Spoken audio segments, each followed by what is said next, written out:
তো সবাইকে রাখাই নববর্ষের শুভেচ্ছা জানাচ্ছি। আমরা এটা পালন করে থাকি, নতুন বছরকে আগমন করে পুরাতন বছরকে বিদায় জানাই আমরা জলখির এই উৎসব মাধ্যমে।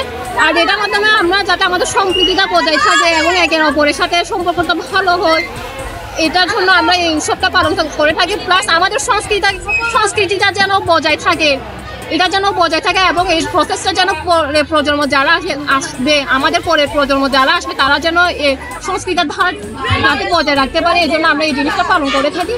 আর এটার মাধ্যমে আমরা বলতে চাই যে আমরা সম্পূর্ণ একটা আলাদা সংস্কৃতির মধ্যে বেড়ে উঠেছি। যদিও বা বাংলাদেশের আদিবাসী ছাড়া অন্যান্য জনগোষ্ঠী আছে, কিন্তু আমরা বাংলাদেশের মধ্যেও থেকে আদিবাসী হয়ে জিনিসটা পালন করতে পারছি। এটা হচ্ছে আমাদের সবচেয়ে গর্বের বিষয় বাংলাদেশের থেকে।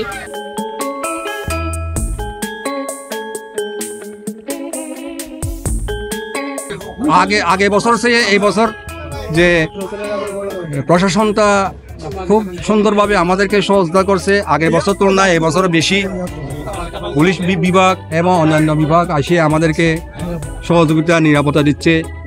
আমাদের টেকনাফের আসলে আমাদের চৌধুরীপাড়াতে দুইটা অলরেডি জলগেলে অনুষ্ঠান হচ্ছে এবং নীলাতে হবে এবং খারাংখালিতেও হবে, টেকনাফেরও হবে। তো প্রতি বছরের ন্যায় প্রতিটা গ্রামের আমাদের রাখাইন পল্লীগুলোতে এই ধরনের অনুষ্ঠান হয়ে থাকে।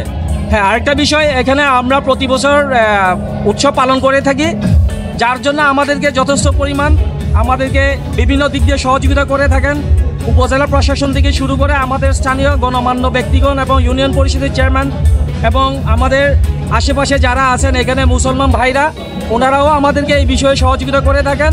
সবাই এখানে প্রতি বছর এই অনুষ্ঠান হয়, প্রতি বছর নিয়ে এবছরও হচ্ছে। প্রতি বছর যেভাবে শান্তিপূর্ণভাবে হয়েছে, আমার মনে হয় অতীতের চাইতে এবারে আইন শৃঙ্খলা সুন্দরভাবে আইন শৃঙ্খলার মধ্যে দিয়ে সুন্দর আইন শৃঙ্খলার মধ্যে দিয়ে এই অনুষ্ঠান শেষ হবে, এটা আমি শতভাগ আশাবাদী।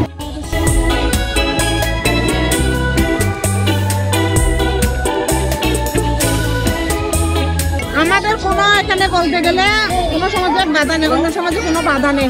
আমরা নিজে ইচ্ছে মতো আমাদের গ্রামের সমাজসেবা আছে, সবাই আমাদেরকে হেল্প করে আমরা করতে পারি।